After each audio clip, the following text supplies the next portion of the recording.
gathered together to, to discuss events in our country, Nigeria, and of course around the world. But I mean, we don't limit ourselves just to Nigeria alone. But it's just that there's a bias for the events in Nigeria, and that's because of the challenges of the nation and the fact that we want to see a better nation. We want to have a better future for our people.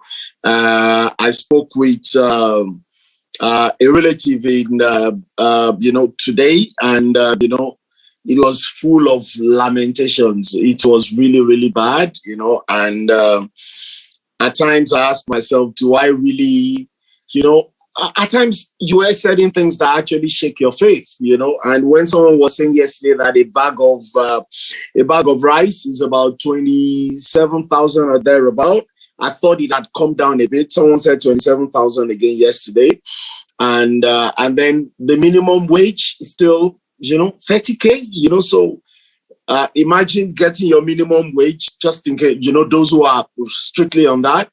And then what happens is you just take the minimum wage to the market. You just buy a bag of rice. You've got to actually go, transport yourself one way or the other. If you going by public transport, let's even say conservatively that your transportation, that your transport cost is just about 500 naira to, and then 500 naira fro. That's 1,000 plus 27. That's 28.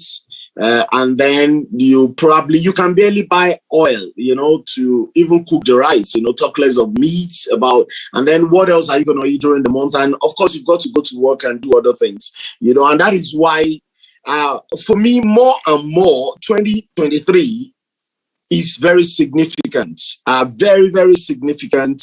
And, but it is shocking that when you go on social media and other, places, you already see Nigerians, the suffering masses, now, playing the politics of division of themselves, and we just fail to realize that, these guys are very smart. When it comes to sharing the national cake, it's all about them. The only time they talk about you, they talk about me, they talk about the suffering masses, is when they need us to be on their side to get power, and you hear those kind of ridiculous noises, from Anambra State. You're hearing Andy Uba making some kind of funny noises about being an altruistic politician whose main purpose of being in politics is to fight for the rights of the masses. That's not correct. His antecedents do not support that. Andy Uba of the APC. And of course, you have the others who are just, a lot of them are just jokers, There's this other man, Ifeanyi Uba, who suddenly, about 6 months ago, wasn't talking about Nnamdi Kanu, but all of a sudden he's talking about him almost every day, talking about hip-hop, telling you. So you just see, okay, you know what? He has decided in his own mind that the strategy is, let me endear myself to the hip-hop people, to so-called, quote and unquote, maybe the generality of Igbos, if they buy into that, and of course, yesterday, of course, another big joke at the Eagle Square, and overnight, Dr. Iyochia, you one-time Senate President and formerly of ASU as well, talked about Nigerians are yearning for the 16 years where they really built Nigeria, that the Nigerians can't wait.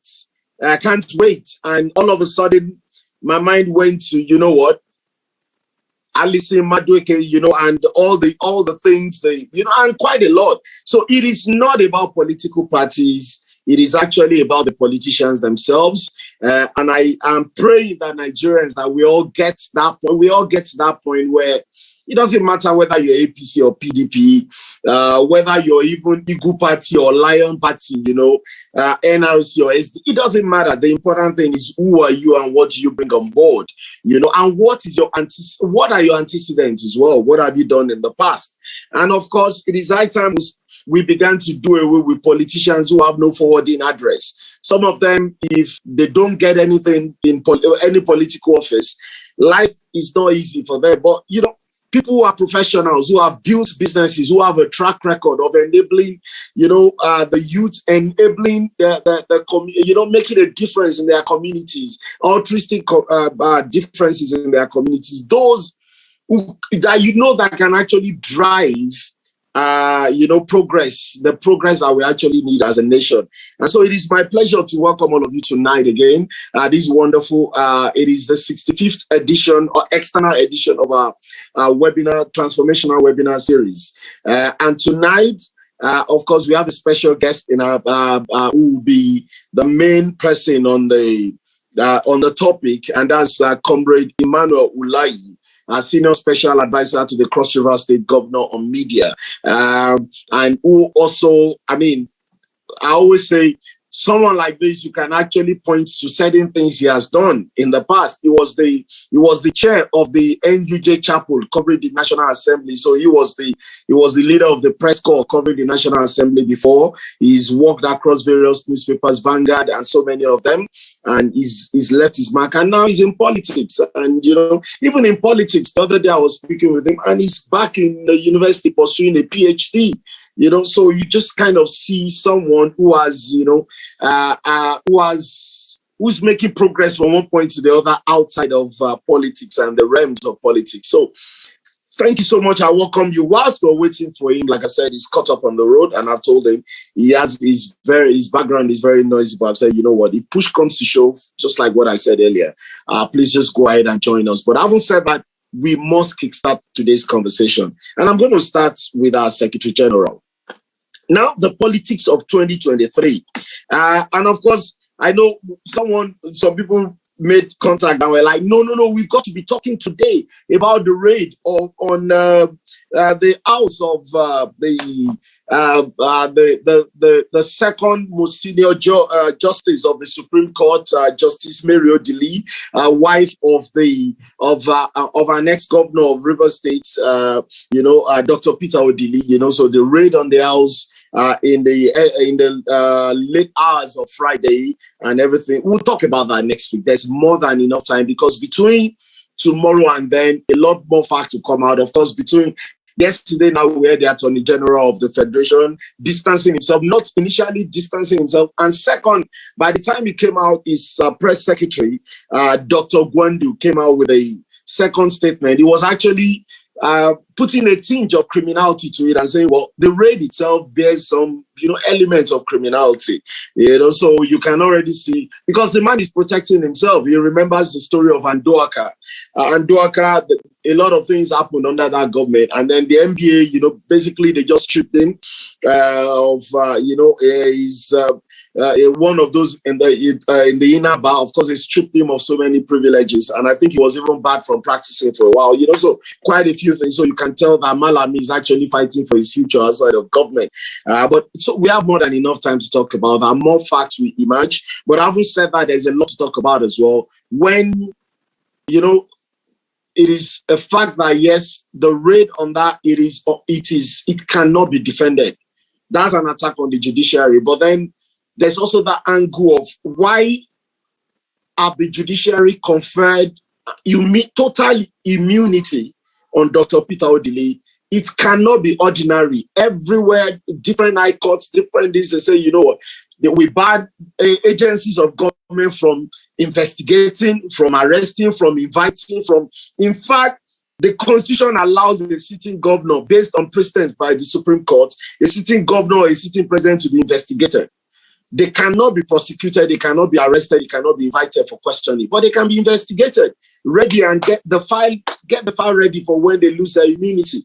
But in the case of Dr. Peter Odili, the courts, of which his wife is the number 2 within the hierarchy in the whole of Nigeria, they've granted him immunity, which is not even enjoyed by any president and any governor. Those are things for us to, all of you who are here tonight, I want you to start thinking of these as we have the conversation next week, by the grace of God, next week, Sunday, because we're having Comrade Bashir Amin, formerly of Amnesty International, taking the session next week. We'll be talking about the raid on and the general issues surrounding the ODDs, as well as the Pandora Papers. That's what we'll be discussing next week. So it's something for us to look forward to. But now I'm just going to call on our Secretary General, open the floor.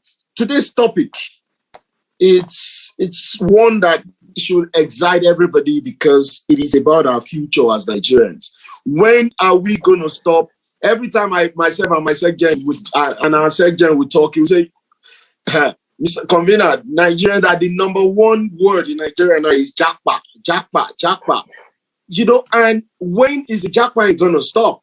And what, how can we build a nation that is vibrant? So the topic once again is national transformation and the 2023 elections. So we're like, what are the most important things? Is it zoning? Is it generational change? Is it a paradigm shift, a shift in the thinking, in the orientation or expectations? How can we get it right in 2023? Let's start with you, Mr. Secretary. Yes, I sincerely want to appreciate Mr. Kovina for how well you've been partnering the kernel of this organization. And most especially, I want to appreciate all our in-house panelists, other members, the director of PLIDE, COMRADE Sheyido, Bumisho Kumbi, and the host of others, Muhyiddin Olalekan. For us to go into Nigeria as a project, Nigeria as a nation, we need to first understand that what are the things that an average Nigerian look out for in making their life better? How do they see themselves as Nigerians? What are the motivating force, and what can keep one to always believe in a project Nigeria and is sustaining the hope of a better future?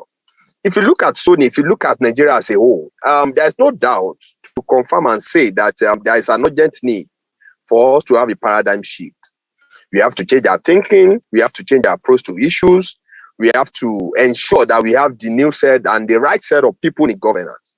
But if you look away from all of these, how can we get all these things right without getting a political power?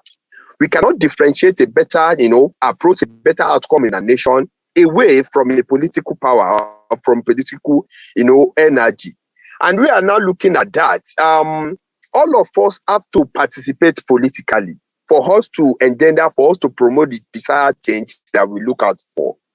And looking at our participation in politics, Nigerian political system has been bastardized to such a way that if an average person is coming to politics, it's either your image is going to be battered at being a corrupt person, or they're going to see you as part of them who are only coming to politics to also make the system, or who are coming out to politics for us to either join them, because in the political space now, people are beginning to look at it. If you cannot beat them, we join them. And for us to get the desired change, we have to systematically and strategically position ourselves in such a way to us to beat these people. And for us to beat them, because if you look at the way they play politics in Nigeria, it is always a politics of money. It is always a politics of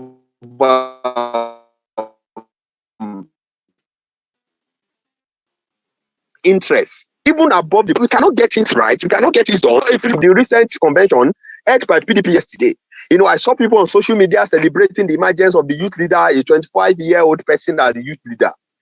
I kept asking them these questions. Can we have the artisan of this bright and young man? 25-year-old, fantastic approach. They were able to put a 25-year-old person as a youth leader. But what has been this guy's antecedents? And I was shocked to see a picture of this guy and Gumi having an handshake on this same social media. Somebody said PDP is coming to portray to us that they are having a youth person as their youth leader. But this person, at one point or the other, have an affiliation with Gumi, have an affiliation with people who does not believe in the growth of this country. If you are still parading that kind of personality as a youth leader of a political party, it's still saying that we are still in the same role, we are still in the same cabal, and we cannot still move this nation forward. People must come to equity, must come with clean hands. How can we have right people in place? How can we change orientation of Nigerians? How can people downplay the importance of money in putting our political leaders into authority? How can people see that we have to ensure that meritocracy is being celebrated above mediocrity? It's something where we got this right. I was having a discussion with a friend earlier today. We are talking about increment in the cost of goods in Nigeria. We said Nigeria is the only country in the whole world where the cost of items and inflation is on the increase, but the salary of an average Nigerian is never on the increase.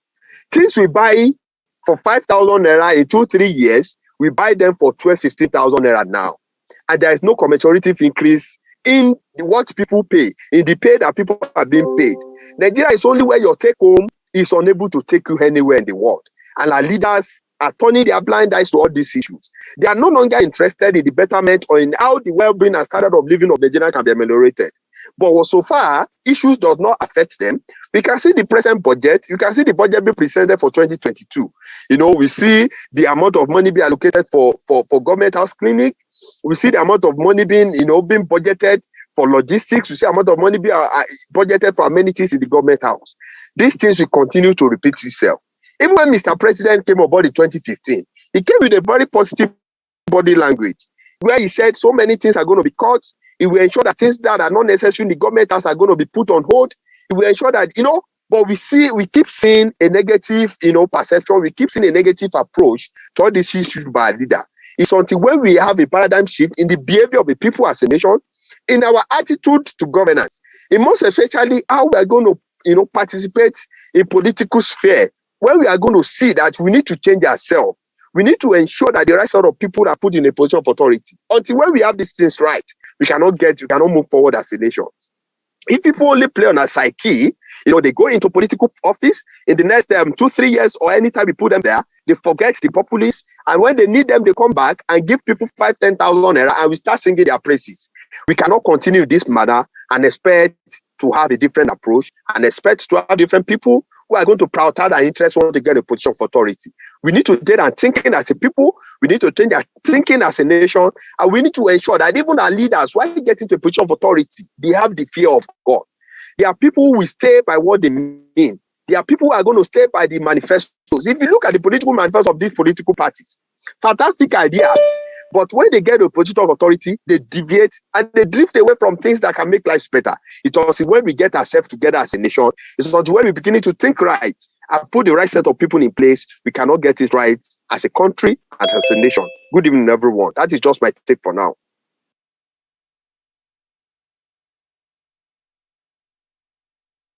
Thank you so much, Mr. Sekjen. Thank you so much. You're always very, very straight to the point and very, very much on point when it comes to these issues. And I must say, I really, really agree with quite a lot of the things you've said there. Now you've said that thing about the youth leader that has tickled my fancy. Just before we go to the next person, what was it just a case of meeting, just by happenstance with Gumi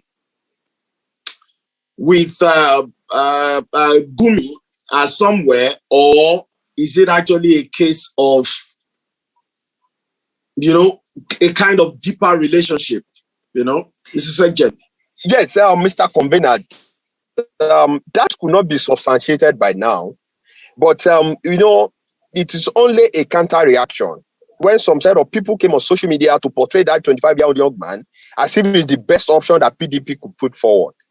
People are beginning to say that they are yet to investigate the relationship between Gumi and this young man. But however, somebody like me is highly interested in the political antecedent of this young man. 25-year-old, fantastic. But what are the marks this young man is ready to make in a political sphere? What has been his political antecedent? What has he achieved? What is perception about governance? How can we ensure that the youth of this country are brought together in a very emancipative front in engendering the desired change that we look at for? Can it change their perception about PDP being the same, set of political party or being the same set of people that cannot still deliver and take us to the promised land? We need to hear from this young man. But it's good to celebrate the 25-year-old by becoming a national youth leader. But we look beyond, numbers. We look beyond physical appearance. Let's see what this young man is ready to offer. And for us to juxtapose that, we need to also relate it to a political antecedent. And also try as much as possible to investigate his relationship with Gumi. Try to understand what has been his affiliation with Gumi. People cannot just come to social media to discuss of the pictures. They cannot come to social media to discuss of the figure or age. We need to dig deeper. For us to get to where we are going, we need to begin to look beyond the paraphernalia. We need to dig deep. We need to look deeply into character of people who are getting into position of authority. And a national youth leader of a political party is a sensitive position that we cannot just allow to go. People are celebrating PDP that, okay, fine, to a large extent, they were able to distribute the position of authority across the geopolitical zone. Fantastic, good. But we still need to see in their body language that they are ready to take people away from the current, issues and challenges that is building or confronting us as a nation. Those are just my takes, sir. Thank you so much, Mr. Sekjen. Thank you so much for that. Those are very, as usual, very deep.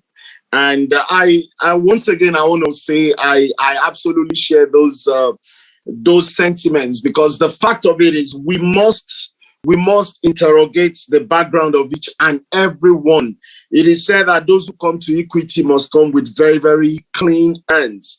And it is a good thing that, and they must have done it for a reason, because it wasn't long ago, I think was the APC or one of the parties that it was a middle-aged man that they elected as their youth leader, and it was one of the most disgraceful things. So I think these ones, whether it is politics, in terms of that connection with the youths, but you know what, some of these politicians as well, they just don't get it. That it is not just just like that other person who is governor of a state, that the only reason he keeps saying he wants to be president of Nigeria is that it's time for the youths. Okay, tell us what you have done. Tell us what you're currently doing. And the next thing we heard, the EFCC was in the States. You took a loan, I mean, they're still arguing it, so nobody knows the fact of it. But the fact of it was, eventually the money, in order for the case to leave the court, the funds were returned to the bank. That just shows that, something. And, so we cannot just do youth for the sake of youth. We must actually do youth because there's something of value. I keep repeating that my generation, someone of my generation has been Speaker of the House of Reps, and it's not a period to speak proudly about, So my generation, Dino Ulayi is of my generation. He's been a senator. He's been a member of the House of Reps, and of course, there's no point starting to say anything. You all know what he has contributed to our national life.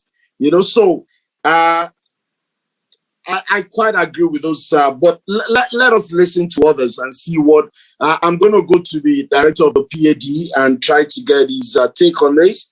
Basically, 2023, what is it about? Is it zoning? Is it a paradigm shift? Is this generational shift? Or what must we get right? It might sound tautological, but I mean, this is actually the point. What must we get right? What must we get right in order to get it right? What is it that we've got to do in order to ensure that 2023 actually births a new nation where everybody can be very proud? I believe it is doable, but how can we get it right? Comrade Shahido, let's come to you.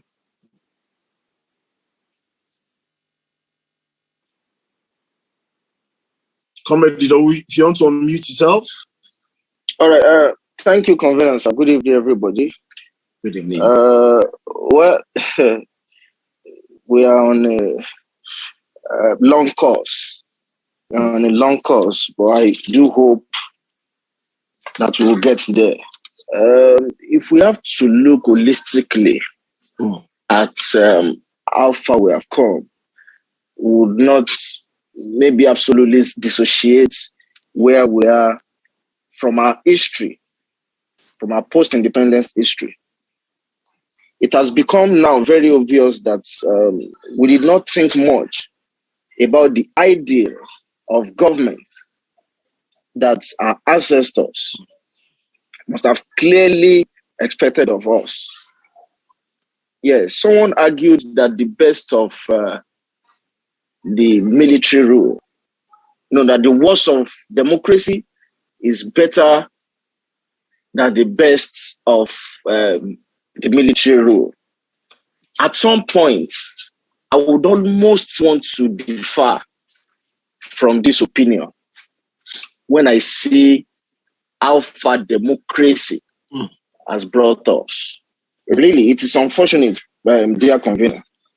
So, because we have not actually aligned with the ideal of government that our founders would have wanted or would have expected of us.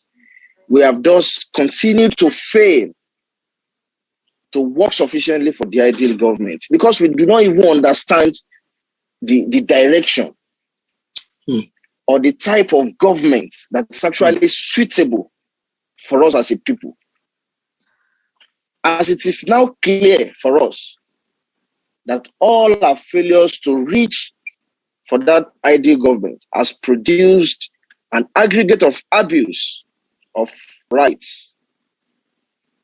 The whatever somebody said, in whichever way it has come, or from whichever side anybody would want to dissect it, the invasion of that woman's house, well, I am not for her, neither I'm not against her. I'm for a perfect system. But then these are reflections, aggregations of abuse of rights, imperfect use of power and society, injustice, greed, neglect, nepotism, death, hunger, mystery, all of this. You saw a friend of mine from Anambra just sent the video from Idimili in Anambra State to me.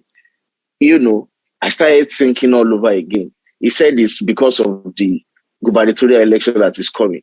If to manage a state, to handle a state election, just one state out of the 36 states, we have come this deeply degenerated into crisis. How would 2023 be?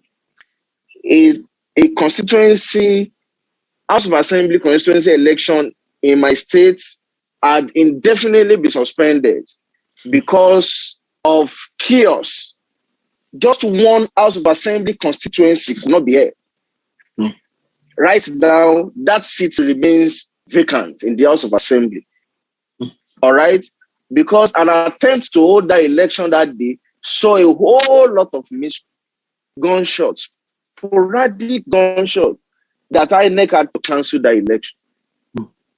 So I begin to now imagine, God forbid, how 2023 is going to look like, convener, dear members of PLIDE. This has continued to pose a very worrisome situation, you know, for me.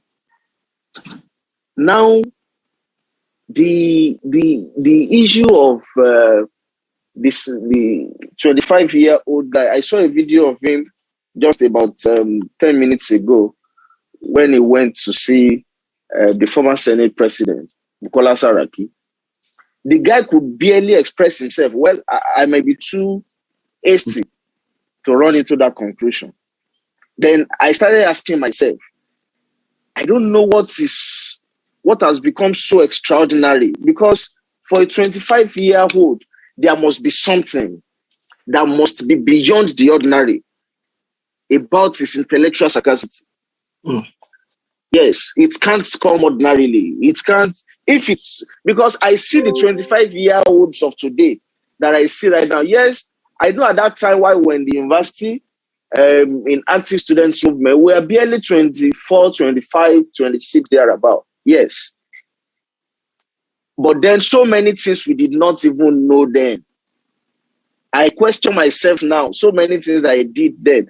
I would ask Sholafa Emi, we did so many things then that we cannot dare do now. He will say, yes, of course. And I'm sure the convener will agree. So beyond the age, no ill feelings.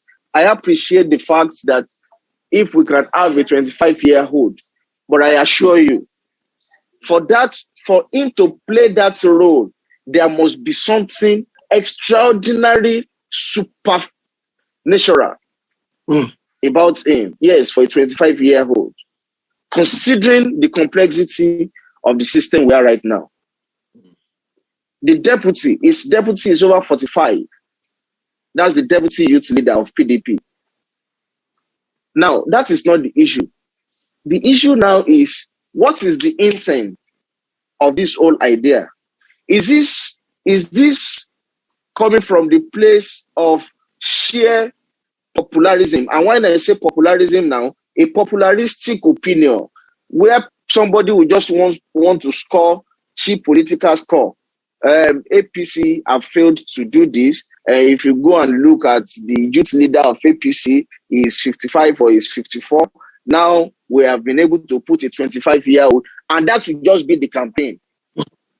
It would not be for any real intent. It will not be to promote or advance any form of national cause. It's just going to be a cheap point for political exploit. Unless and until we begin our political journey from a honest vote, we will not get it right.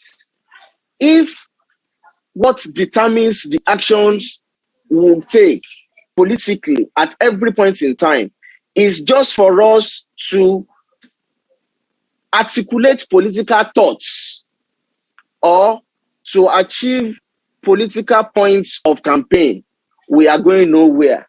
When we even know that these points are just to merely win elections and not geared towards proper systematized governance, then we have not started. Now, convener, sir, dear PLIDE-GAHRDites, when people come, or it might be a system, it might be individual, when they come under this disguise that brings about chaos and confusion, all right, which often leads into degeneracy, then we align with them.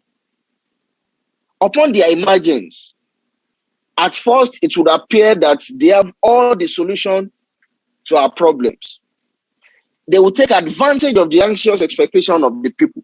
The expectation of the people now is, let there be paradigm shifts, regenerational change. Yes, their PDP is getting to know that now that is the anxious expectation of Nigerians. They will cash in on this anxious expectation. They will take advantage of it, which is full of internal deceit and loaded with selfish ends. Now they will offer themselves to us as the healer, as the lovers of the common man, as the provider of the answers to our mystery, so that they can win us at this stage. Because they know now that the Nigerian people are in dire need of succor. All right? And when they do, we would align with them. But then it's often, it's been proven very often that it is private, self-directed. Personal rule, yes. Very soon, they'll throw themselves into extreme authoritarianism. We know how Buhari came on board. The anxious expectation at that time, which we are all regretting right now. Jonathan must go at all costs. And sir, unless somebody will not feel Shola Fayemi and Kendi Okunuga, these are two gentlemen who are capable of leading us. Unless we give them, then we now say, oh, okay, Kenny, for so and so reason, maybe you hold on a while, let Shola go. Then we'll decide on this based on merit. Then Shola will go. All right? If we can achieve this, then we can head forward. But if it continues to be that, Kehinde, you've done badly, anybody PLIDE as a political party presents, even if it were to be a stone, just because of absolute detestation for Kehinde, that stone must emerge without even critiquing, the private and public life of that element that we are bringing to replace Kehinde. But just because Kenny must go, nobody knew anything about Buhari now. This was somebody who left government. What was he doing? I'm not sure Buhari even went to present any papers since he left government anywhere. Yes, outside the Abacha days. Yes, which seminar or symposium was Buhari invited to, where he gave discourse on national issues before his emergence, rather than the fact that he was aspiring to be president. But just because Jonathan must go, then Buhari must become president, without actually beaming a searchlight on what Buhari could do as president. Buhari became president. 6 months, Buhari couldn't employ or appoint ministers to government, a position you've been aspiring to occupy for upwards of 12 years, convener. I assure you, sir, I assure you, if I become governor today, like I've always told Shola Fayemi, if I become governor of a state today, I have in my head those who form the executive council almost immediately. If I become governor right now, if I become governor in the next 10 years, sir, those same people would still form that cabinet. But then Buhari, who had been aspiring as president for 12 consecutive years, became president and was unable to appoint ministers. He said because the nation was complex. You knew the nation was complex. If there was no need for the old order, to change the order, there wouldn't have been need for the new order. The solution is not anything near, dear leader. The only thing we can continue to do is to consolidate on this, our drive, and see the possibility of bringing on board as many as possible people who believe in this ideology, and then transmit this into real governance. Move this ideology into an established political structure. It is becoming nearly impossible for any new political order to spring up, except a 12, 16-year long-term agenda is in place. Yes, then we'll start saying, okay, in 16 years, we can start trying, or in 12 years, in the best case. But then what we can possibly do is to improve on the conscientization and inject this ideology into an established political structure and see the possibility of hijacking that structure, upon which the enthronement of this ideology can be achieved. Then we begin to contest political positions, get involved. Then we begin to hold ourselves accountable. If I'm able to call my convener, these were not your teachings implied when you brought all of us together. Now you are a governor or you are a minister. I should see the changes you have brought to that ministry you've been employed to oversee. Absolutely. I should be able to hold you back to the teachings from before now to now and the teachings of the future as a panacea upon which we will now drive, and then we will now put it on you. That remember, you've told us this at some point. You've invited Mr. A or Mr. B at some point, and these were our resolutions as a people, as an organization. Then we will bring you to account on the basis of all of these engagements. Unless and until that, as the second was saying, what are the antecedents of this guy? But then we just want to score cheap political points to campaign. Now this boy will now lead the campaign train, or they will put him in front on a podium when presidential election comes. A great Nigerian youth, this is one of you. Well, I'll submit for now my convener, sir. Wow. Thank you. Thank you so much. You brought up quite a lot of very salient points, and I love that drift about the background of everybody, about not making it, and it is true. In 2011, I 2015, I mean, I remember I was saying to a few people, you know, you people are shouting Dino Melaye, you're shouting Muhammadu Buhari, you're shouting all these people, you know. Have you read about this? Have you seen, do you remember these comments? Do you remember this? Do you remember that? You know, it's at the end of the day, for example, today now in Nigeria, government is so reluctant to label the criminals in the Northeast as terrorists. They are terrorists. It has become so difficult. First of all, the Minister for Defense, General Magashi, came out to say, well, they're going through the processes in order to declare them. And then all of a sudden, 2 days ago, the special advisor to the president on media says, still repeated what the information minister said a few weeks back, that these are just criminals and not terrorists.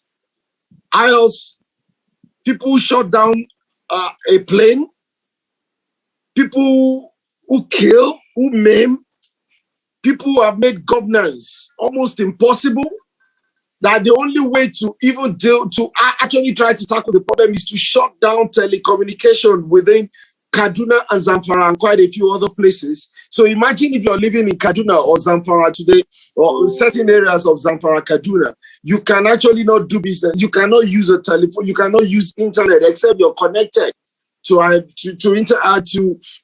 service provider from Niger or, you know, from a neighboring country. You know, it's unbelievable. You know, but look, those who are complaining about this, I'm saying, you know what? Why are you complaining about these things? You needed to have checked the antecedents of this president before electing him. But people say, okay, what option did we have in 2015? Jonathan was so incompetent that everybody called him clueless. So, well, look, at the end of the day, it is what it is, you know, but in terms of expectations, because it is actually, I believe personally, that it is the shame of a nation that in 2015, that the best we could produce in this nation were General Muhammadu Buhari and President Goodluck Jonathan. It even got worse in 2019, that the best we could bring up was still bringing General Muhammadu Buhari and Alhaji Atiku Abubakar, retired customs officer. You know, so how can we change this narrative? How can we ensure that, you know, we're not still stuck with these people in the next, you know, I can see quite a few people. I can see Comrade Alakovic, you can see Kenny and Bibowe Soberekon, you know, so, but I believe Comrade Ulayi has been in for about 7 minutes or thereabout, and I can see his hands up, so we're going to just invite him. Comrade Ulayi, yeah, unmute yourself and just let's hear from you on this topic.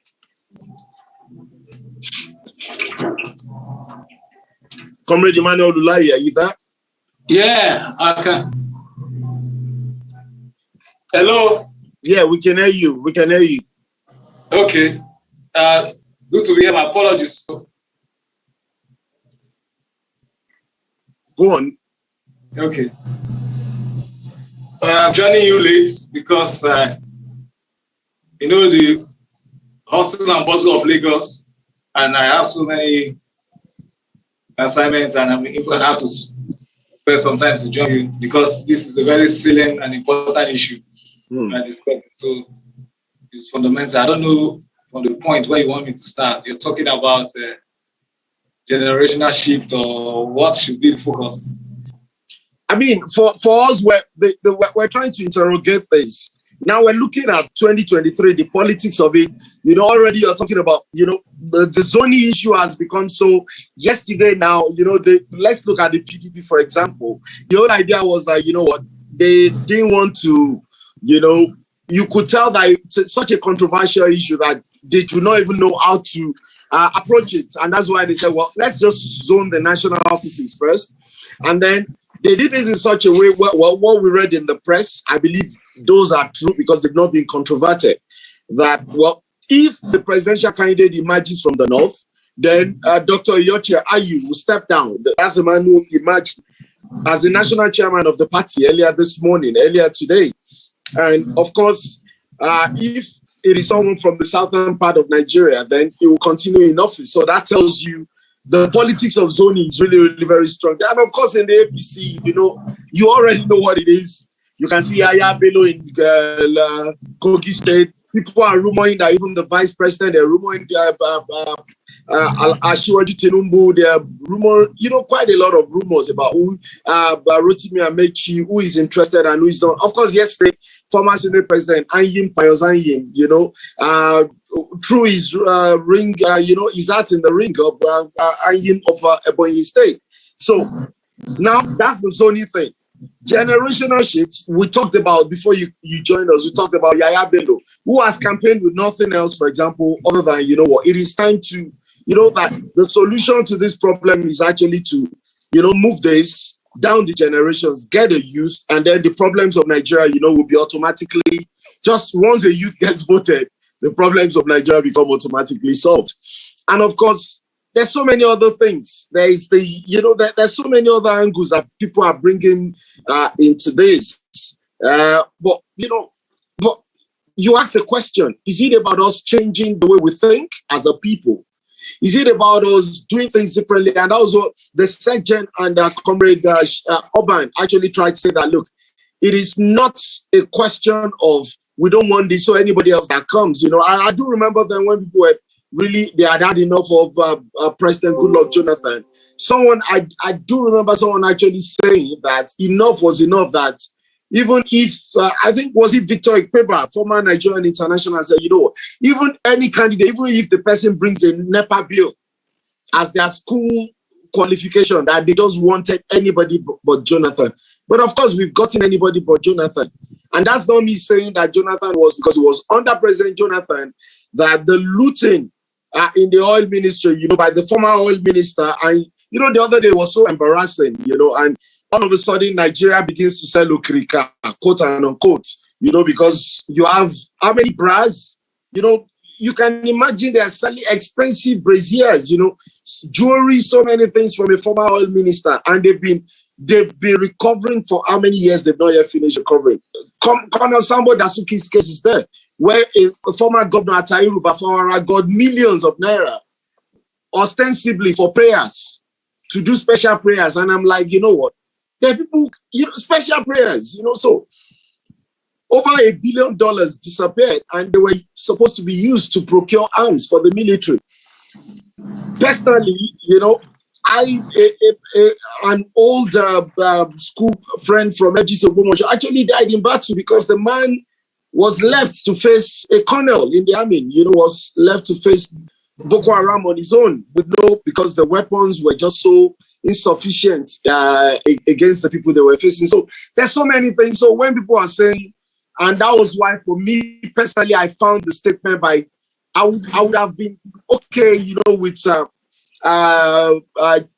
Yochi, you the new chairman of the PDP, you know, just coming in and saying, you know what, Nigerians, we're sorry for whatever you have against us. You can see we've learned our lessons, we're better prepared, and now around. But for him to have said Nigerians are dying to have them back, that they built Nigeria in the 16 years. In the 16 years that Lagos-Ibadan Expressway was a death trap, the Shagamu to Benin Expressway was a death trap. You know, Chief Aneni had billions of naira allocated to those roads. Nothing was done. Tunde, sorry if I want to interrupt you. It's just a pity. Please go ahead to interrupt me, because I'm just talking. The current APC chairman, was the one that he said he wasn't going to his state. He said no, he does go a few times. You just see that it's just a lot of mess. You know, like that man of blessed memory will say, you know, peculiar mess. You know, it's a peculiar mess. So Ulayi, over to you. Go on. Yeah, okay. If I start from the point of Yacha's statement before I go into the call for zoning of the presidency and generational shift, no matter how controversial Yacha's statement is, to be candid with the reality on ground, in spite of the failure of PDP before we got to this stage, Nigerians still have tested the two devils and believe that the PDP is better.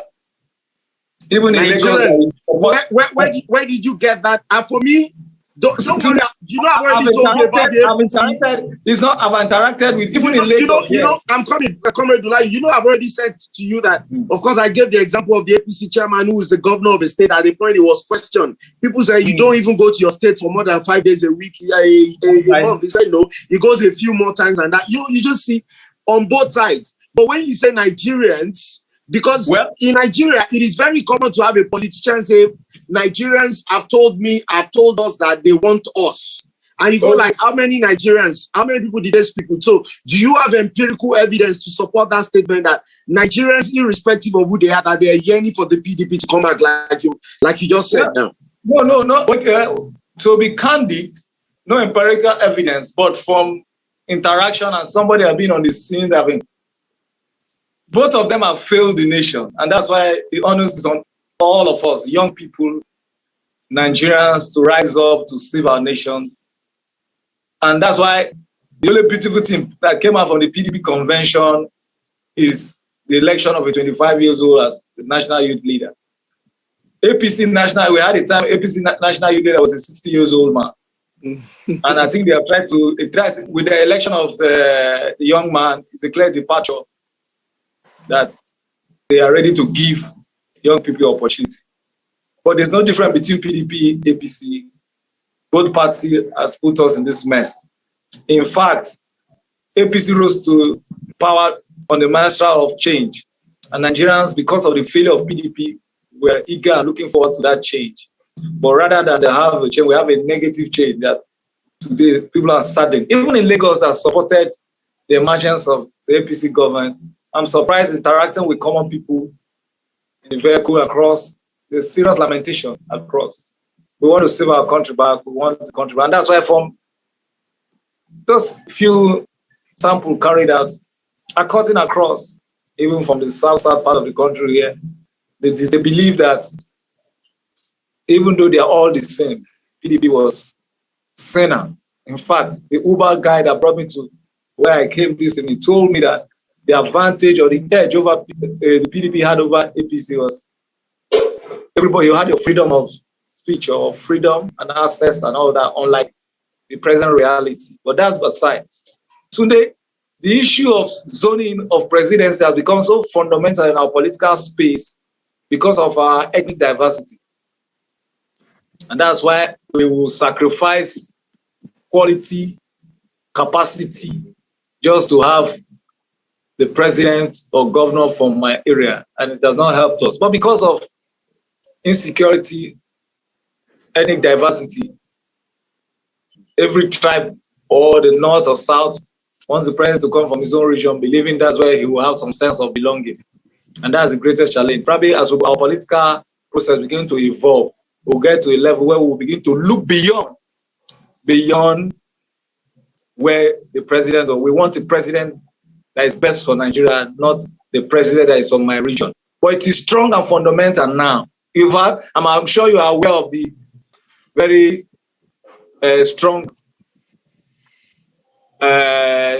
division between the northern governors and the southern governors over their demand that power must come to the south.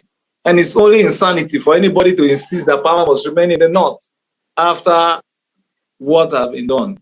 Because the kind of federalism we have for the WBC, even though that this zoning thing is unwritten, but for mutual peaceful coexistence, we also believe that it will rotate between the north and the south. Whoever is going to come from the south, good luck to the people that will reach that conclusion. Interestingly, only yesterday, the former Senate president said, in spite of whatever he is going to contest for the president, that's good enough. On the issue of generational change, young people like us must begin to push it, and we must not be like the politician that put us in this situation. Yahya Bello, as a governor who is our contemporary, is a sad testimony for somebody advocating for the generation. He's advocating to be president of Nigeria. In his home state, what has he done? I see him and I feel sad because he's the epitome of failure in every ramification. He has no leadership. His conduct has no decorum. And when in our quest, in our desperate quest to have young people, and that kind of man should think that it's our best shot, then it's not good enough. But today, nobody's going to trust power to young people. We must begin to get involved. I'm happy, only just today, our good friend, Bidemi Raji, who you know very well, that stayed all his life in Europe, like you, and just told me he will be coming back and he wants to get involved in the political process. I felt excited. I said, good, that's good. You know, because he has some idea after his experience in Europe, what he was saying, you know. So he said he wants to get involved. I said, fine, that's good. That's how it should be. We must begin to demand and get involved fundamentally, because as somebody I've worked with politicians or present actors in the political space, I have a better understanding why we are in the mess where we are, because you have leaders that are not honest, that are deceitful. They come out, they live to impress the public, not because they are committed to improving the life of the common people. And it's sad, you know. They will give you all kind of rhetorics, but it's all about them. It's all about them, their interests, and their quest to make money. And that's why we're in a mess. You know, we for some of us that maybe have this revolutionary commitment for a better Nigeria, let us not be consumed by the desperation shown by this our political elite that put us in this mess. We must make a difference. That we want a country that will work, a country that is functional, that will meet the yearnings of our people, young, old, women, the poor. My friend Bidemi gave me a holistic analysis of the increasing number of poor people in Lagos, lamenting how the influx of other Nigerians from other parts of the country has suffocated the Yoruba poor people, thereby depriving them of what should be available for them. For him, so he's believing that if he has access, he will advocate for such opportunity to be taken away from those. But I said, well, Nigeria is a federation. They're all Nigerians. They are entitled. People say, no, it's high time we begin to think of our own before we remember all that. Give an instance of what Trump did in America and what his experience in Europe and all that. What in Nigeria that's bigger, larger than that. But leadership has impeded us. Whether PDP, whether APC, they have not helped us. There are some mobilization here of third force, the likes of Party Tommy and the rest, trying to reach out so that mobilize altruistic Nigerians that are committed to a better country, to rally around, to have a party that will really push this country and ensure good governance and strong in our country. But if we continue to sit on the fence, we will get nowhere. We'll get nowhere. That's my submission for now. Wow, Comrade Ulayi, thank you so much. Thank you. Honestly, that's why, you know, every time we've brought you, we love. I always say to you, and it's not because you're here, you're one of those public servants, public officers, who still manages to say it as it is, despite being a political appointee, and despite the risk that, you know, your principal might disagree with one or two things you say, you always still manage to say. Now, I'm going to push this to you. 2023, in terms of this question of zoning, should we still be talking about zoning? If yes, what zone of the country should the presidency be going to? And is it all about the presidency, though? Because, for example, you have the Supreme Court, you have all the others, you have all the levers of governance. Now, if it's not a question of zoning, then how do we get it right? How do we have a framework that actually works in advancing Nigeria from, like what Comrade Sheyido said, advancing Nigeria from point A to where it should be? I do remember that, yes, there was a bit of flight from Nigeria, you know, in terms of human resource, about, you know, people emigrating in the late 90s towards the early part of the millennium. But, you know, towards the latter part of the 2010s, you know, people started moving back to Nigeria. I think mainly the musicians moving back and quite a lot of people. But now it looks like everybody's running away again, you know, and the fact is, you only have to have lived in the Western world to realize that if your country were to be better, were to be in a very good shape, were to be, you would actually, living at home is actually better in terms of quite a lot of things. Of course, yeah, you want to, you know that you take for granted, you turn on the lights are on, healthcare is fantastic and all this, but you know, other things. In terms of in terms of life, living life to the full, you still know that there's no place like home. It is a fact of life, you know. But then, how would we expect people? I went to the university for a 4-year course in 1992, and I was supposed to have graduated very early in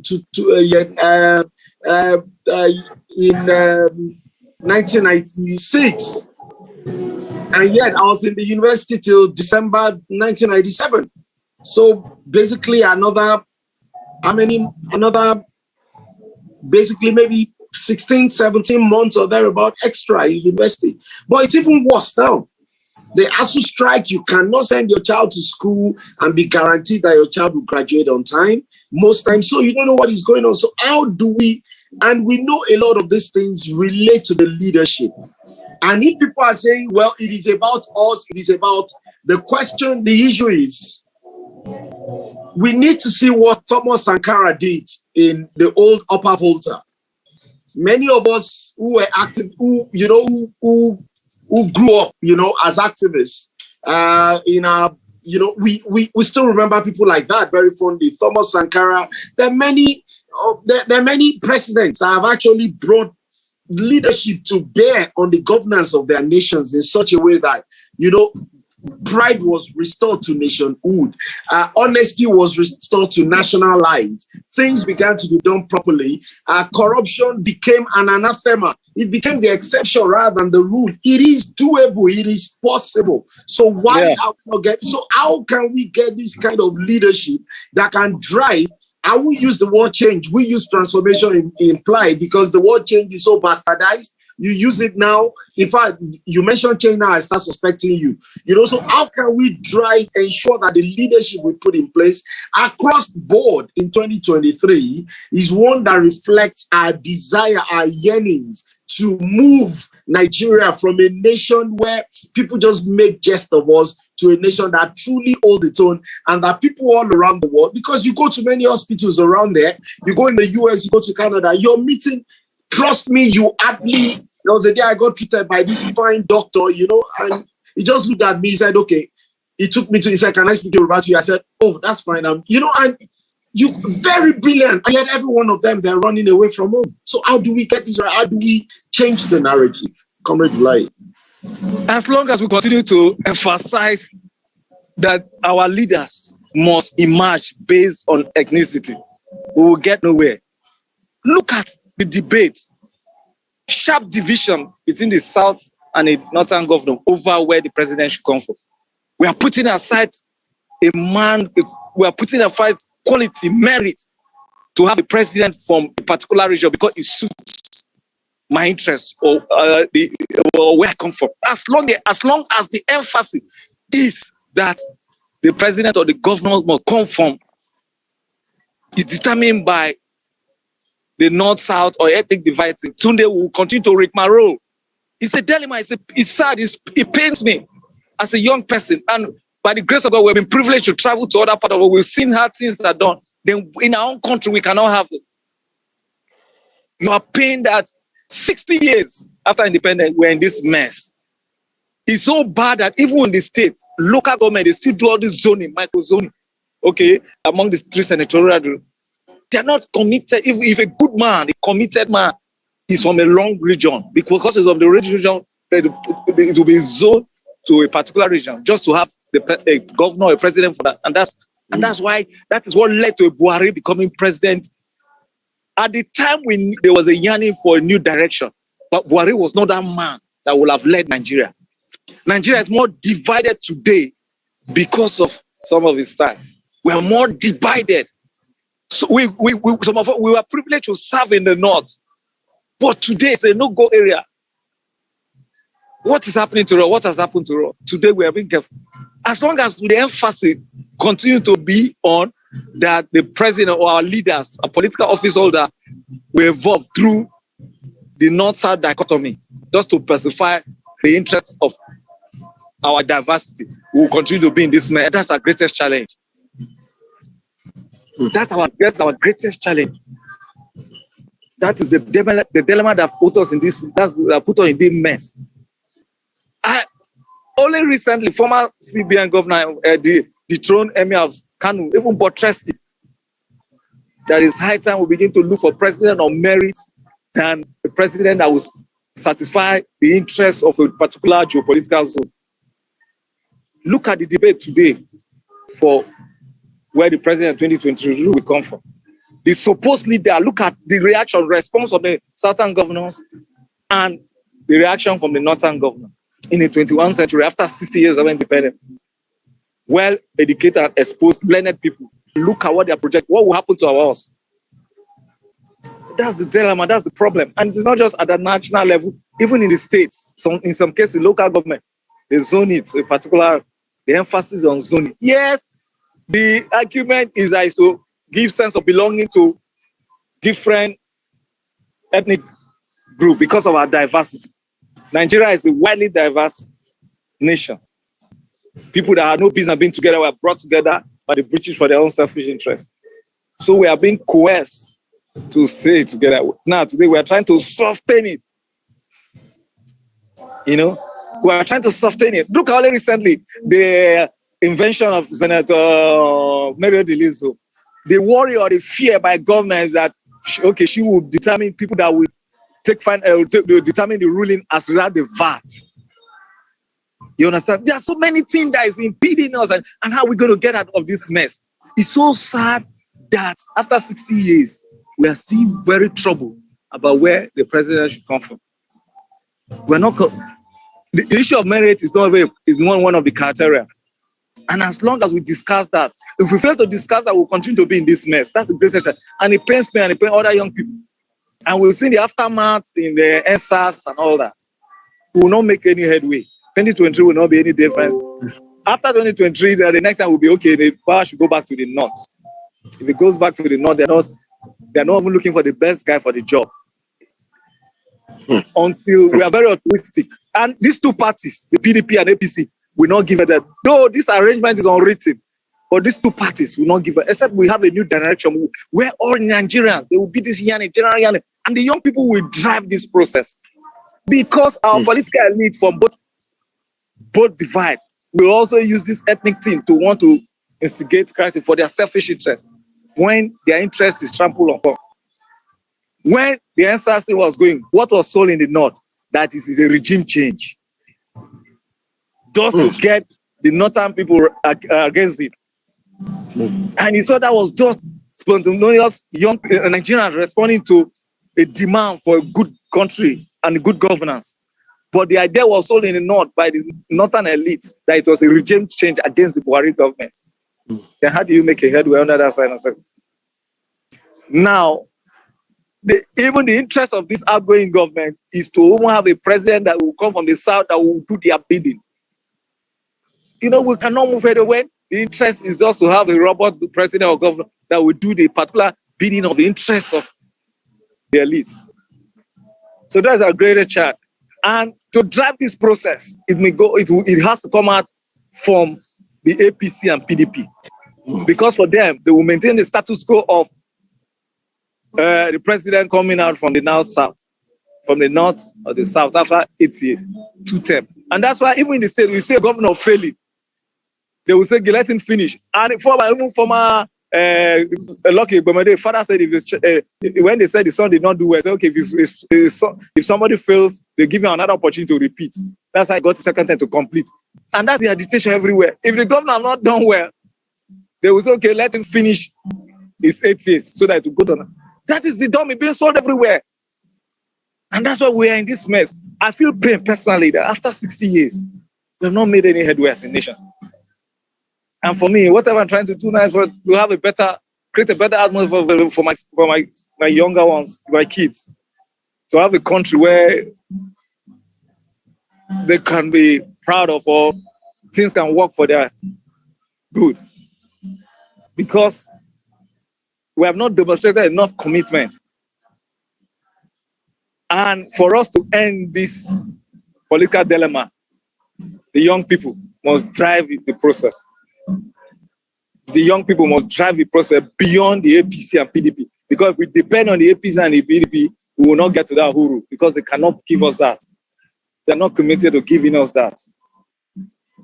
So we must have the emergence of a new direction, altruistically committed to building a new Nigeria, a functional Nigeria, a Nigerian committed to merit and capacity, having the right people for the job.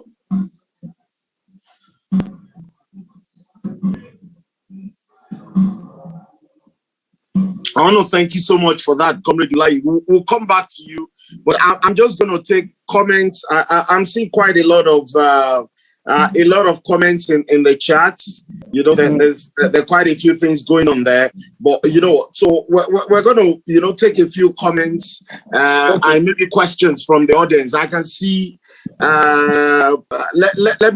Let me go back. Let me go back to our section first. Then I'll go to Comrade Sheyi away. I'll join you shortly.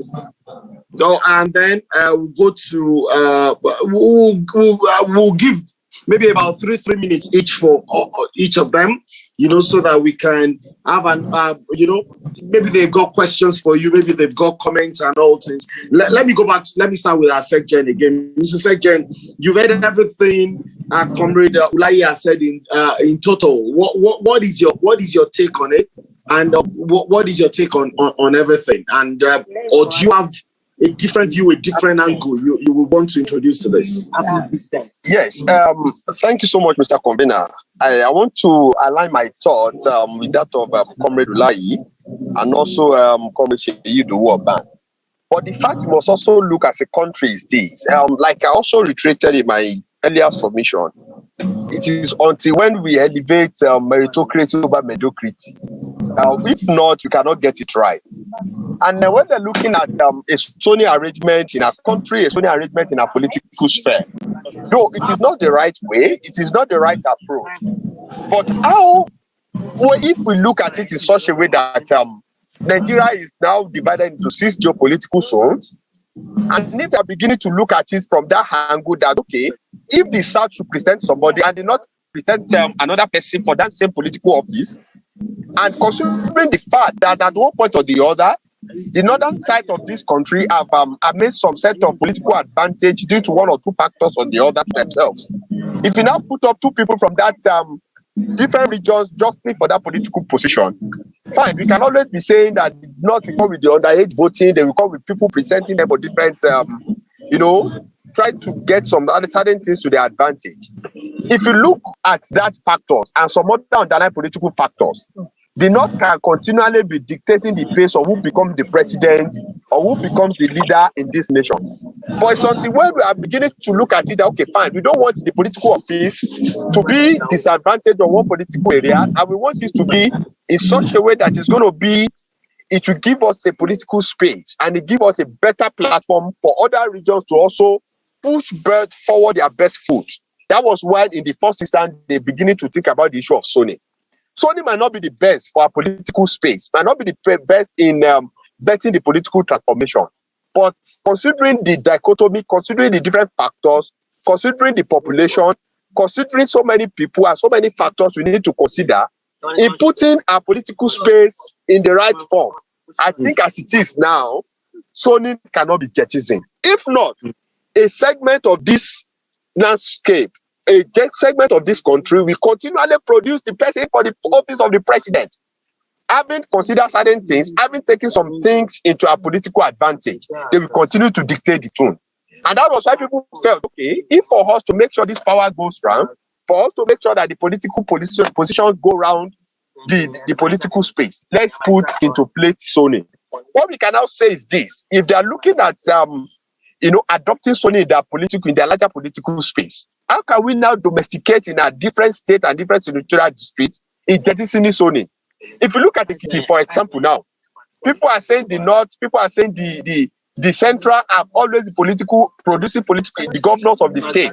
Now they've come up with the issue of let the South produce the governor. they're beginning to come up with the issue that there's some certain segment of the people are being marginalized. How can we see that we put other people, to represent their interests? Looking at the fact we have competent people from different senatorial districts of a particular state, from different geopolitical zones of the country. But if you are not putting, Sony into place, I can tell us in a nation like ours, a certain segment of this country will continually produce the president if Sony is not being implemented at some certain fronts. That is just my take on that Sony arrangement. Thank you, sir. Wow. Thank you so much, Mr. Sekjen. This zoning issue is it's one that is very, very, very controversial. And in fact, just to reiterate what you said, of course, there was a point we had the arguments from certain elements up north, of course, who argue that because Yar'Adua wasn't able to complete his term, that by the end of General Buhari's tenure, the North would only have spent 10 years since the return of democratic rule, while the South would have had the 8 years of Obasanjo, the 6 years of President Goodluck Jonathan, making 14, so that that more or less they're still cheating them. And of course, I don't believe in the zoning thing, but I mean, for the reasons you have adduced, they're very, very valid, really, really valid, because of nation building, just where we are, and you made those points very, very saliently, even though as a nation, we should have advanced past the point where we're still bothered about where someone comes from. And you made the right allusion to your state of origin, where the central zone has continued to produce the governors of the states, and these are valid things. People have the right to say, you know what, it should be an equal ground. It should be the ground should be very equal for everybody. Should be level, in terms of the contestations for public office. Now, having said that, of course, back to what I was saying earlier, I'm always quick to remind people that at a point there was a stranglehold of, in fact, the north central of Nigeria, where you had General Yakubu Gowon from, you had General Babangida from, you also had General Abdusalam Abubakar, for so many years, so, the arguments can be made by any zone of the country, and then those arguments can actually be counteracted. Can be countered, So, but that's why I love the beauty of this webinar. We've got different viewpoints on this, but it is right with the divisions in Nigeria, especially what has happened in the last few years. It's gonna be very difficult for anybody to argue against zoning, because some people just feel, it looks like we're not even part of this. It looks like they feel we're second. Some have even said, they're not even treating us like second-class citizens. They're treating us like third-class citizens. And these are all the arguments that people have been throwing up. Let me go to Comrade Urban. After that, I'll go to our DSG, Comrade Kenny Gandhi. And after that, we'll go to Comrade Ayole. And then we'll go back to Emmanuel Ulayi. I don't know if people will Seberekon. If he wants to contribute, I'm going to be calling him as well, so that we just have a vast array of views on these very salient issues. Comrade Sheyido, Comrade Urban, over to you. Thank you, sir. On the lighter note, you would agree with me that some of the issues I raised earlier, or some of the sentiments which I initially posited, that the PDP will bring up as their joker, the issue of the election or selection of the 25-year-old boy. Of course, you could observe it elicited from Comrade Ulayi's submission, when he very quickly compared the age APC National Youth Leader with that of the boy, of the 25-year-old of the issue on the lighter note. But then today, Nigeria is termed a place where yesterday we yearned for a better tomorrow. That tomorrow, that is today, has come now. We are now mourning the loss of a better yesterday. And it has continued progressively to be our pace, unfortunately. Well, to the issue of zoning again, if you listened to a leaked telephone conversation between, I think it was Shettima, former governor of Borno State, and Senator Bukunle Amosun, former governor of Ogun State. Immediately, General Buhari won his election in 2015. When Senator Amosun was congratulating Shettima, Shettima said, yes, thank you, my brother. Thank you, Kunle. Thank God it is the North now. That is wiser than it used to be. That whatever it will take now, that the North must continue to rule. That see how they've been killing their brothers. You can Google the leaked telephone conversation between them. All right? I listened to that again day before yesterday, and I wondered if we would ever get out of this. So if anyone is saying zoning, that's pushing the issue of merit, and the possibility for performance as a yardstick to support why zoning must not come to play, then we will not be honest with ourselves. Who says it is only on one side of the divide that you have people who would perform excellently as president? We have tested people from both sides now. They've not, we've not gotten. So the issue of merit does not come to play.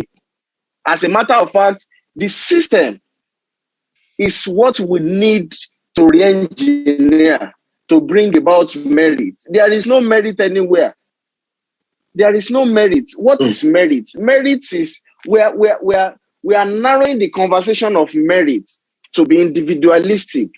Go and look at the very performing individuals. Fashola, for instance, as governor of Lagos State, we thought, oh, wow, Fashola as minister. What improvements have we seen in the sectors that Fashola is superintending over right now? So what more of merit would you have wanted in an individual that Fashola does not possess as a minister of the Federation of Nigeria? So you see the impact, the influence of the system over individuals. So we should be talking about a holistic approach, all right, to redesigning and redefining the system. Let us, I wouldn't want to talk blasphemistically, to say if Jesus was brought to come and lead Nigeria with this current system that we run, where there is no genuinity anywhere, and we talk zoning, should we now jeopardize merit for zoning? Where is merit? The best we can get right now, sir, is for us to continue to zone. When it comes to this side, let us just continue to balance political equation for the purpose of the sole essence of peace in Nigeria, because this marriage is not working. So to say we want to look for merit as a pinnacle to national development, we are lying. And that merit will only continue to come from the North extraction. We are deceiving ourselves. Or that merit will continue to come from the Southern extraction. We are lying to ourselves. There is no merit so long no merit that is predicated on the individualism will not work. So long we continue to run this same system that we run. Everything we have once taken for granted have become the bane of our development as a people. Tunji Bello, the then secretary to Lagos State government, when the who's and cries of Bukola Saraki and co, that they were the ones who stopped Tinubu from deputizing Buhari, Tunji Bello, in his attempt to set the record straight, said or narrated a meeting where Tinubu picked Osibajo to go and deputize Buhari. And he said at that meeting, Dele Alake, when Tinubu posed the question of who should deputize Buhari, why the Southwest at his villa, at his residence that Saturday morning, should quickly nominate who would be the vice presidential candidate of APC. Dele Alake quickly said, Your Excellency, it will be you now. And Asiwaju said, no, it can't be me. They said, why? He said, Muslim ticket will not fly. Then Lai Mohammed was also at that meeting, as relayed by Tunji Bello. He said, but Abiola and the other his running mates were Muslims at that time. And Asiwaju Bola Ahmed Tinubu said, no, that the reality of that time is different from now. So many things we've not been sensitive to before now in the 1993s or 83s, are now critical. The issue of Muslim, the issue of Christian, North-South dichotomy. Of course, MQ Abiola won in the North at that time. Yes. Go and read very carefully books from the great sage Awolowo. At some point in the North, the Sardauna of Sokoto said he will not forgive Awolowo because he was forced to come out of his arrogance in the North that he could control the North from his palace. When Awolowo moved into the North, Sardauna of Sokoto was threatened rather by the popularity that Awolowo was fast gaining in the North. Do we still have such right now? The North moves one way, the South moves one way. Right now, Nigerian Governors Forum has never been this divided again. Has never been this divided towards ethnic dichotomy or ethnic lines. This is the first time that the issue of South Governors Forum will become so formidable, regardless of their political sentiments or linings. Wike, all of them will assemble in Lagos and be unanimous in their decision or in their opinion or in their resolution that the power must shift to the South. Meanwhile, the Northerners are afraid. They are not afraid just because they don't want to allow power to come to the West or to the South. They are afraid because they know clearly that Buhari has failed. And as such, they are scared the more that if the power should come to the South, the South might as well take their own turn of the flesh and also deal with the North the way the North is dealing with the South. I agree, PLIDE, we won't divide PLIDE on ethnic or religious basis, but we are just trying to lay the record or to set these records as they are. So many things that were taken for granted before, we have become so sensitive to them now. Religion, ethnicity has never divided us as much as we have right now. And going forward, it can get worse. The northern governors once boasted of their numerical strength as a key advantage, competitive advantage for them to continue to rule Nigeria. When they got groused by the resolution of the southern governors to say power must shift to the South, they said they have the strength. It is when they so decide to give power to the South that the South can taste the power again. So you will now imagine this kind of dichotomy, how stringent it has become right now. So we have to continue to allow this zoning thing to take place until we come to a round table and renegotiate the formula. Else, Nigeria can disintegrate. My opinion for now, sir. Wow. Thank you so much. Thank you so much. I've really loved every moment of tonight's conversation because it's flying from every angle, and it just shows the passion, the determination all of us have, and the fact that, you know, like you would sing that song, you say, we're tired of this mountain, you know, we're just tired of staying at this, we're tired of the valley, we're just tired staying put in the same place where we cannot envisage a proper future for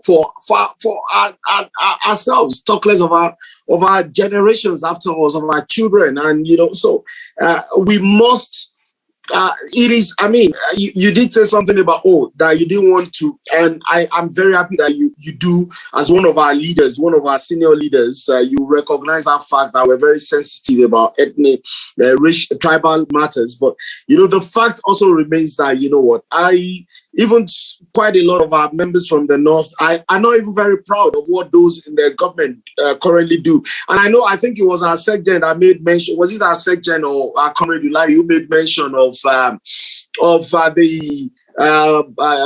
deposed Emir of Kano, and look, at the end of the day, I don't know, I'm sure many of us also watched the video where, someone referred to him. You might say the person was wrong or right or whatever, but you know what? The fact of it was he Emir of Kano? Yes. Was he deposed? Yes. So, and if someone says the former Emir of Kano, and then the person who is supposed to be the role model for millions of Nigerians who can never see anything wrong with him, because we're talking about leadership today, and some are even already saying, he should vie for the presidency. This was the same man that was accused of corruption by the Kano state government. Whether true or not, he refused to submit himself to the judicial process. He kept going to court to use the courts to shut down the judicial process. You know what? And, we're talking about leadership. And Nigerians can't see some can't see anything wrong with that. And the same man, at that event where the former secretary, the secretary to the state government addressed them as the former Emir of Kano, he got, and he went on the microphone. He says, I was also address you as former secretary, SSG, former secretary to the state government. Whilst there, and of course, a few days later, the man was removed by the former emir's chum, his pal. They were friends from when they were little, and the guy kicked him out. He moved into another, a much smaller portfolio, nondescript portfolio somewhere.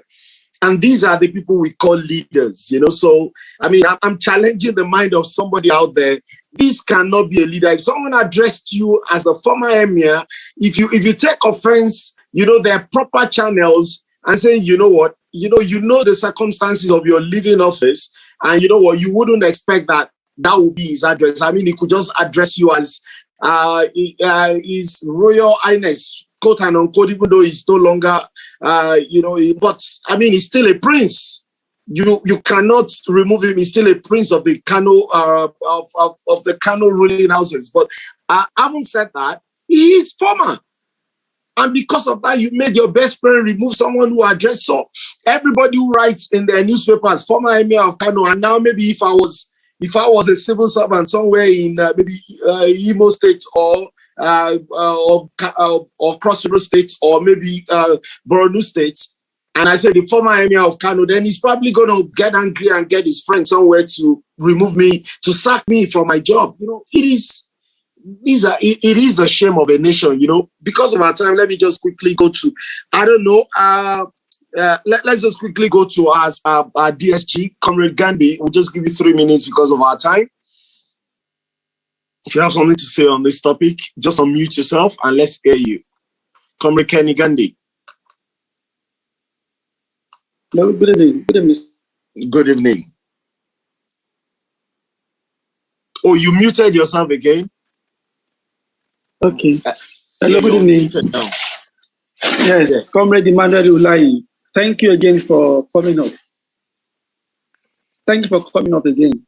And to the convener, and to my chairman, Oban, thank you so much. I enjoyed the conversation so far to the Secretary General.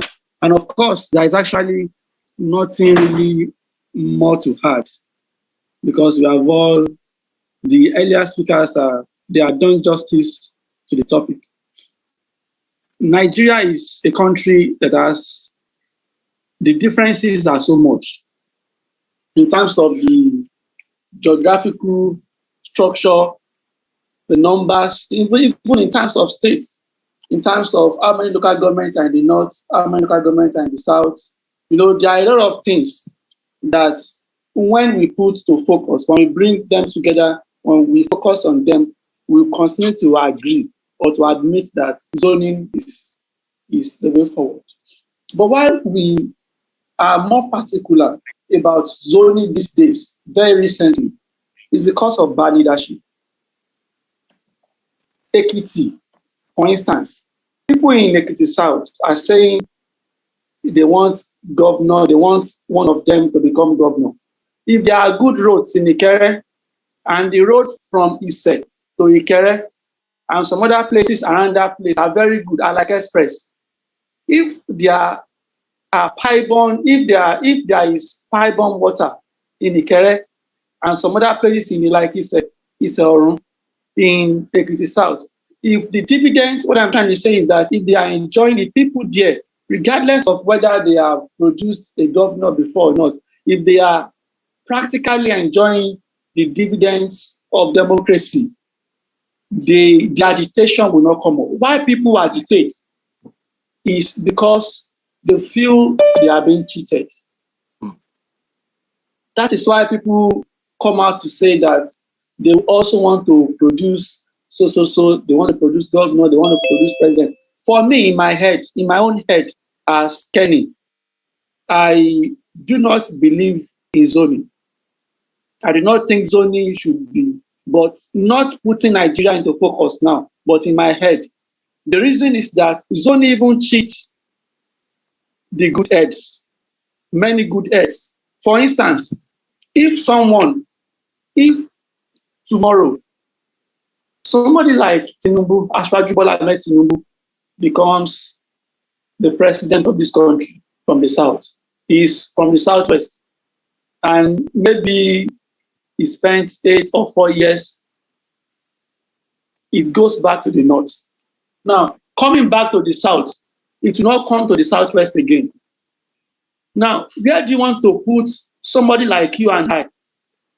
Somebody like Sheidu, you know, and so many heads who are also very intelligent and who also aspire to be president of this country, but whose times have been spent by one person, who is Tinubu and who was governor 8 years ago, 8 years before then. So, but because of the peculiarity of this nation, we continue to say zoning, but it actually cheats so many heads. If the governor is zoned to Ekiti South tomorrow, that person will spend 8 years, for instance, it will go back to the north. So by the time it is coming back, there are some good heads there that will not be given the opportunity again because somebody, you know, and that person may not even be responsible, may have used their time. So there are a lot of things to this thing. Then I also want to speak about religion. Like my boss said the other time, COMRADE, that, you know, he listened to a conversation from Tunji Bello, Mr. Tunji Bello, and, you know, the discussion that came up before, you know, why the nomination of the VP for President Buhari before 2015 was in place. If Tinubu had said he wanted to be vice president, I put it to this house that APC will still have won. APC will still have won. Now, can we go beyond Christianity and Islam? Can we begin to consider other religions? I'm a Christian, and to the glory of God, a believer. But to rescue this nation, can we begin to say that can we begin to give recognition to some other religions too? So that if tomorrow we find ourselves in a situation of a Muslim ticket, there will not be uproar. You know, why these things usually come up is because our focus is on Christianity. If you are not a Christian, you are a Muslim. But they are traditionalists. There are others too who are not even traditionalists. You know, they are atheists. They are humanists. But, you know, when you go to court and the judge asks you to either swear with Bible or with Quran, we begin to think that this country must be made up of just religion. And if it is not Christian, it must be Muslim. How about others? So the equity, even the push for equity that we are all pushing for, in terms of religion, is it being in place? It is not in place. Unfortunately now, the PDP is selling a demo to us. They have given us a 25-year-old young man, but is that the solution? The argument is not about giving or donating a post to a youth. It is an insult, and I don't know where we are heading to. The youth of this nation will continue to say there should be change, there should be transformation. The elders, they have donated that position to us when we have the majority. Does it make sense to be donating or to be considering positions for those who own the majority? Who does that? Things like that continue to happen in Nigeria because we have not been able to take our arguments beyond the social media, beyond seminars, beyond symposiums. We have not been able to bring it to heads. It is not in practice. The structure is what this country will not change. I can bet it. It will not change with either PDP or APC. It will not change. There has to be a third force. There must be a political revolution, and the temperature of that revolution must not be that will be quenched, immediately after they are swearing in. It must be that people of this country will just be so tired, they will be frustrated, and they will just come up. We do not want to listen to APC, we do not want to listen to PDP. We need another person. Now, by the time it is until that comes up, maybe if that comes up, we will now leave zoning.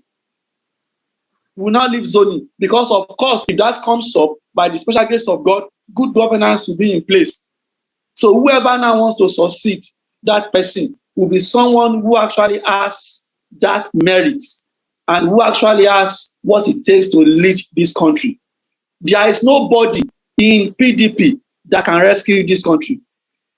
I have continued to tell people there is nobody in APC today among those that I have seen that can rescue this nation because they are in a lot of entanglements. The entanglement is the web is so the interconnection is too much.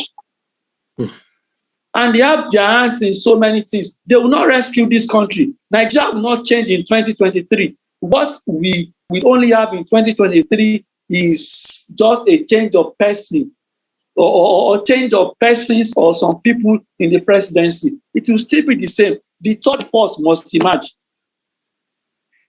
And I continue to encourage parties out of PDP and APC I just pray that all these parties can just come up and there can be an unenvisaged unity, unexpected one, that will disappoint, that will shock the ruling class, that will come up to take these people off. These people that are in power today, must come back to renegotiate their ways into the political sphere. They must be taken out first, and then they now try to renegotiate their ways back into that, because they are also Nigerians, they also have the right, but they must renegotiate, they must reprocess their ways back into that political relevance. They must just be taken off the space first. With them, this country will not change. Nothing will come up. So much. Except we just want to continue to deceive ourselves. There's no solution with them. Thank you so much. Thank you so much. Of course, we've had a lot of comments. People, some said PDP are thieves, even though this person said PDP are thieves, even though his or her father is PDP, Then I think talking about the governor of Kogi State said, that's not Yaya Bello, it's Yaya Bello. And of course, there's another comment. Some people in APC today were foundation members of PDP and vice versa. And then the desired transformation can't be birthed by them. There's so many.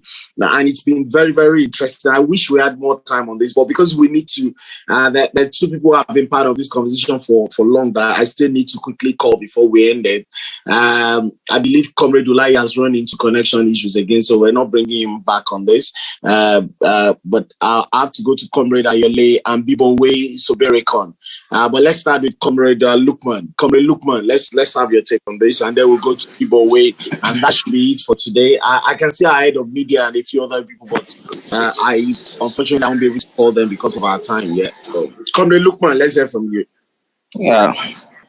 Good evening, sir. Good evening.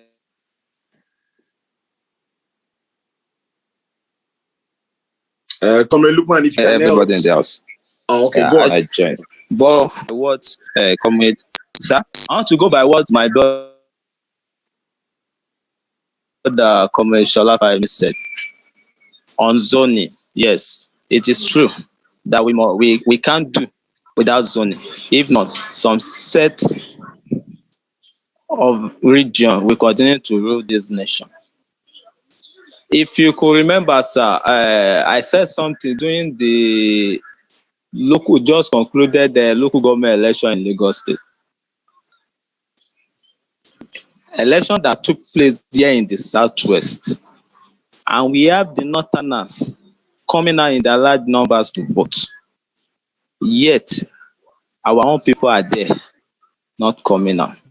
So you can now imagine, when zoning is not in place, definitely the North will continue to win in any election. We should not deceive ourselves. So I support zoning. And in another way, like Comrade Gandhi said, that we need a thought force. Yes, we need a thought force to move this nation forward. But the challenge is, who is going to sponsor that thought force? I was discussing these issues some days ago with some of my colleagues. We should not deceive ourselves, sir. The set of political leaders we have in both APC and PDP today, I'm telling you, the thought force that will kick them out of this political struggle. We need more wealth and sacrifices to do that. They've invested a lot. They've acquired both wealth and human capacity. And here we are not ready. If thought force will be the solution, then we need 80% of the middle class to get involved. Maybe 20 or 30% of those with wealth. We have many people that make their wealth from businesses, not necessarily from political whatever. They will need to be involved, but they are not ready. So I don't see any changes in 2023. Either we like it or not, one of these political parties will still rule Nigeria. Except if they now gather themselves again, like they did in 2015, to go and create that thought force. But that power will still be within them. Because to me, personally, I don't think we are ready.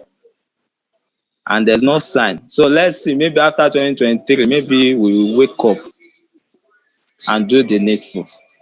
Thank you very much, sir. Wow, that's a call. That's straight. A call to arms. A call to everybody to be up and doing. I love the fact that you pushed it back on us, all of us, myself, yourself, everybody that new nation want to see can only come about when all of us, not if, when all of us actually, come together to push it. And I like that example you gave about about the voting, you talked about that, the local councils, the local government elections. And I wouldn't forget the NSAS, after the NSAS movement last year, quite a lot of people were saying that was when they were going to have the runoff elections in, was it the Lagos East Senatorial District, which the former managing director of Skybank, Polaris Bank, actually won, Abiru. And of course, there was another House of Reps runoff as well. Incidentally, shortly after the NSAS, when everybody was saying a youth party, all those things, the fact of it was the youths, as usual, they were either watching the Premiership or playing video games or voting online, voting on Twitter and on Instagram, and they will be the ones to sit on Twitter, on Instagram. They won't go to the polling booths. They'll be the ones to talk about rigging. They'll be the ones, and they won't even make the effort. I like the fact that you pushed it to us. That the Hausa community came out en masse to go and vote in an election that took place in the southwest of Nigeria. But the people of the southwest, the Yorubas, and of course, quite, they were not out to vote. They got help us. I'm going to take people always Sobericon. Do you want to participate in this conversation? Hello, if you just want to unmute yourself, Bibowe. Okay, no sound is coming through, even though it doesn't look muted, but nothing is coming through. I would have to jump because of our time. I know that Eniolola, do you want to, Eniolola's airdrop, obviously. Do you want to participate? Just 1 minute? No. Okay. Okay, I believe, I think, okay. So in that case, let me just give a CMD director just 1 minute, and then we've got to close the session. Just 1 minute, Tolu, if you want to say something on this, just 1 minute, yeah. Or two at the most. Someone is just telling me about. Good evening. Good evening, yeah. Yeah. Sorry I joined up late, but I sort of got into the conversation in time. Now, concerning, the only thing I have to say to the zoning thing is the fact that if we're going to practice federalism the way we feel it would work for us, I don't think zoning would actually help us out. Because as long as we zone, we're actually sort of promoting the zoning lines. We are creating another line of division at the leadership level. And we cannot do that and expect to close the lines of division at the lower levels. That's why I would never support zoning. I would always expect us to be more open. And, even you could pick your candidates based on the zones, but the winner should not emerge based on a zoning formula. As long as we do that, we will only continue to embed the tribal lines and create further divisions among the different zones that we have. Thank you. Thank you so much, Tolu. I believe minus those that were struggling with their mics, and of course one or two. I think Miss Adepoji just joined again. She was there at the beginning. We'll have to close this session because it is already 5 minutes past the closing time, and so I'm going to call on our surgeon. For it's been a fantastic session. Another person just coming in. I'm so sorry. We're not going to extend past this time. We've had about 4 people just coming in the last few minutes. So sorry. We've got to close it for today. It's been a very fantastic session. And next week even promises to be more interesting. We're going to have Comrade Bashir Amin, formerly of the Amnesty International, and we'll be looking at the Pandora Papers. And of course, we're also going to be looking at the quote-unquote sovereignty, the immunity, granted Peter Odili by the court, of which his wife is number 2 in the hierarchy. And of course, we're going to talk about the raid on the official residence of Justice Mary Odili of the Supreme Court of Nigeria, who is next in line to be Chief Justice of the Federation if, quote unquote, if the Onogen treatment, well, Onogen even became Chief Justice and he was removed if another treatment is not given, but with the way things are, you already know that if tomorrow the Chief Justice the current Chief Justice has to retire, you probably can envisage a situation whereby they will jump over because you probably can imagine that the government in power probably cannot even for one moment consider Mary Odili as Chief Justice. And of course, Mary Odili herself, we cannot point to anything in particular she has done wrong, but quite a lot of things. Some judgments have come in terms of the politics of our husband's own state, the politics of the nearby state, and of course the bull in the China shop is actually the issue of the immunity that different levels of courts have granted our husband, such that not only can he not be arrested, he cannot be invited for questioning, he cannot even be investigated. Whereas by precedent, by judgments of the Supreme Court, like we said at the beginning of this program, even the president, the governors, the deputy governors, they can be investigated whilst they're in office. The only thing is they cannot be prosecuted, they cannot be invited for questioning, they cannot be arrested, but they can be investigated. Ganifa made sure of that. He pursued that matter until the court ruled that, whilst they're in office, they can be investigated, but nothing can be done to them. But once their immunity is waived, it's gone. Once they leave office, and that or they're impeached, once they leave office via any legal means, then they can actually, such things can be brought up. But in the case of Peter Odili, former governor of one-time governor of Rivers State, he cannot even be investigated. So you can see that, on both sides, things are wrong on both sides, irrespective of what anybody says. So those are some of the things we're going to be discussing next week. Next week promises to be really, really, really in-depth and no holds barred. Of course, many of you know Comrade Bashir Amin, that he says it as it is. And so please join us next week. So I'm going to call on our Secretary General now to give the vote of thanks and close tonight's session. Thank you, everyone. Yes, thank you so much, Mr. Convener. I want to sincerely appreciate all our panelists who have taken it upon themselves, as usual, in joining us in today's session. And most especially, we cannot close this session without appreciating our guest speaker, Comrade Ulayi, who also, despite his tight schedule and his itinerary to Lagos, had to make sure that he attended today's seminar. We sincerely appreciate you, sir. So we also, in the same vein, want to appreciate all our social media audience, people who have consistently been keeping the date with us, who have been joining us on this session every week, and making sure that we are on the same train of parting a better Nigeria. We are on the same train of engendering the transformation that is desired for all of us. And we will not stop, we will not be weary until we get Nigeria on the sound footing of progress. I want to sincerely appreciate everybody once again for joining us. Next week, as earlier communicated, is going to be another interesting and engaging session, and we look forward to having everybody on board. I wish you all a very fantastic and great new week. Enjoy the rest of the day, and also have a great week ahead. Thank you, and God bless you all. Thank you, everyone. Thank you, Mr. Sekjen. Bye for now, everyone.